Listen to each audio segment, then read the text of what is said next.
Hello YouTube world. If you're watching this, my video title probably caught your attention.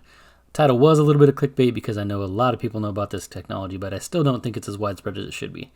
I cut the cord way back in 2010 and went with an over-the-air DVR setup, so this device, along with a couple earlier models, really has helped me save over 10 grand. So that part is 100% true.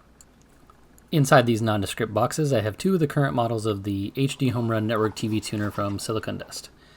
The first is the HDHomeRun Duo, which, just like the name implies, has two TV tuners.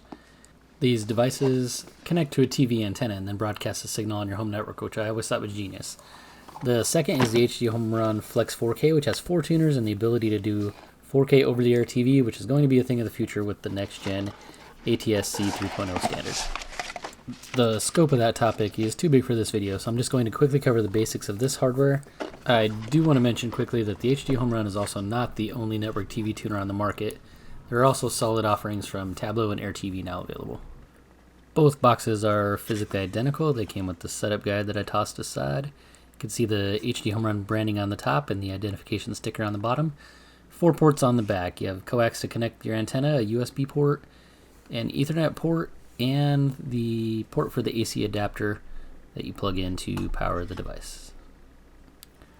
That is the quick intro. In the rest of the video, I'm going to cover why you should consider using a network TV tuner with an over-the-air TV antenna in 2024 when it seems like such an antiquated technology, and specifically how this device and my setup works.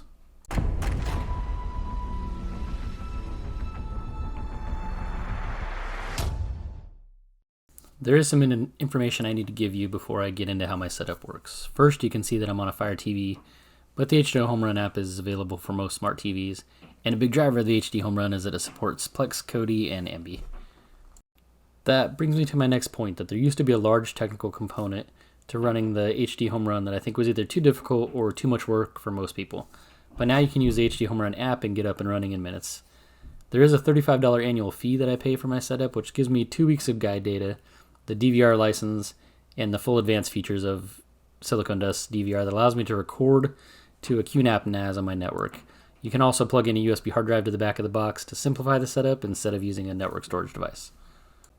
Before I used the Fire TV app, I used to maintain 2 media center PCs that were hooked up to each of my TVs, and the maintenance and upkeep in those was just a lot of work, and this way is much easier. And now the question of why would you want to use a network TV tuner with an over-the-air antenna in 2024? The main reason is going to be price. Disney Plus, I'm going to use it as an example. They just announced a price change at the end of 2023, and I think all streaming services, which I have used to supplement my over-the-air content, will just continue to get more and more expensive. I haven't used any streaming services for more than a couple months continuously at a time, but I think pretty much all of them are bleeding money and will just continue to raise prices. So now, back to my Fire TV demonstration quickly of the HDHomeRun app. All you have to do is download and install this HDHomeRun app, and you can see that I've got Disney Plus and YouTube TV, which I do during college football season. But I'm going to go ahead and launch the HDHomeRun app. And the first thing you'll notice is that the picture quality, I don't know how well it will come across on the video, is excellent. The HDHomeRun combined with over-the-air shows and any other devices that run the HDHomeRun app. Here's the guide data. It kind of has a vertical and sideways menu on the main screen, and I click to the left a little bit to bring up the traditional guide, and you can see that it gives you not only the channel icon but also the number, which is nice. You can get a pretty good amount of info on this screen to see what's coming and what's on now. I'll change the channel here, and you'll see that tuner performance is, or the performance of the HDHomeRun channel changing is based pretty heavily on antenna signal strength, so clicking the channel will sometimes depend on how quickly your channel gets tuned by the strength of the signal you're getting, but for the most part it's pretty quick. Hitting the back button on my Fire TV remote from the live TV screen takes me to my recordings. This will give me information and nice artwork and a good layout of what I have recorded. You can sort it by shows and types, and there's some filters you can put on that really help to keep your library organized. There's also some movies and sports, and it'll sort by category. Basically just a good layout of what you've got on your DVR. And quick going into the animal control will show me the episodes that have been recorded, and it is nice because it does have a full show layout. You can set to record an entire season or series. Moving across the top to the Discover tab will basically show me what's coming up. I think HDHomeRun does do some sort of recommendations based on what you've watched and what you've recorded in the past. To be honest, I haven't played around with it all that much. I usually just go in here and go to a show and search and find what I want to record and record it from there.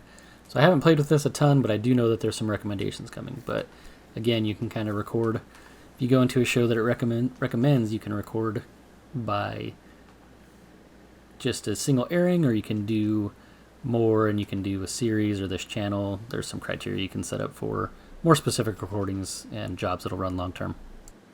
And it also has the option to start the recording early or in late in case your recording doesn't start on time due to a live sports program or something else that goes long, which is always a nice feature to have. Going to the Task tab will give me my upcoming recordings. Basically shows the jobs that I have running. This is relatively new. I've only been using it for a few months at this point, but overall I have been impressed. It's a nice layout, nice and clean, and it's easy to go in and manage your upcoming recordings. Going to the Settings tab, you can see that we have account information, which will basically just show you that you have an active status with Silicon Dust and their DVR account. You do have to create an account on Silicon Dust and set up your payment to do the $35 annual DVR subscription. Here I can see that my devices, I have my Flex 4K, and then the HDHomeRun Record is actually a file path on my QNAP, so that's my NAS directory. You can go through and set channels, you can hide them, you can manage them nicely from there. Starting page, you can choose to be on any of the tabs. I have mine on live TV. The slice guide is on. Some people might like to turn that off, just it does slow performance down a little bit, but it's not terrible. You can change some audio configurations, and then there are some diagnostic and beta features available. I do want to mention that fast forwarding and rewinding is so much faster than in any streaming service with this. It's basically instant, and catching up to time-shifted live TV is awesome. The last thing I want to show, I'm going to stop this for a second. The 103, 106, and 107.1 TV channels over there are going to be the current channels that will display 4K content in the future with the next-gen TV standard. ATSC 3.0 does have a DRM battle right now. There's digital rights issues going on, and sometimes you will get this on certain channels that basically content protection is required. Silicon Dust is working on that, and hopefully that all gets worked out and we can play DRM 4K TV over the air in the near future. There are very few cities that are getting 4K broadcasts over the air, but it is going to be a thing in the near future, and hopefully it comes to most cities in the United States. That's going to do it for my intro to the HDHomeRun. If you have any questions, feel free to ask in the comments. I will do my best to answer them. And thanks for watching.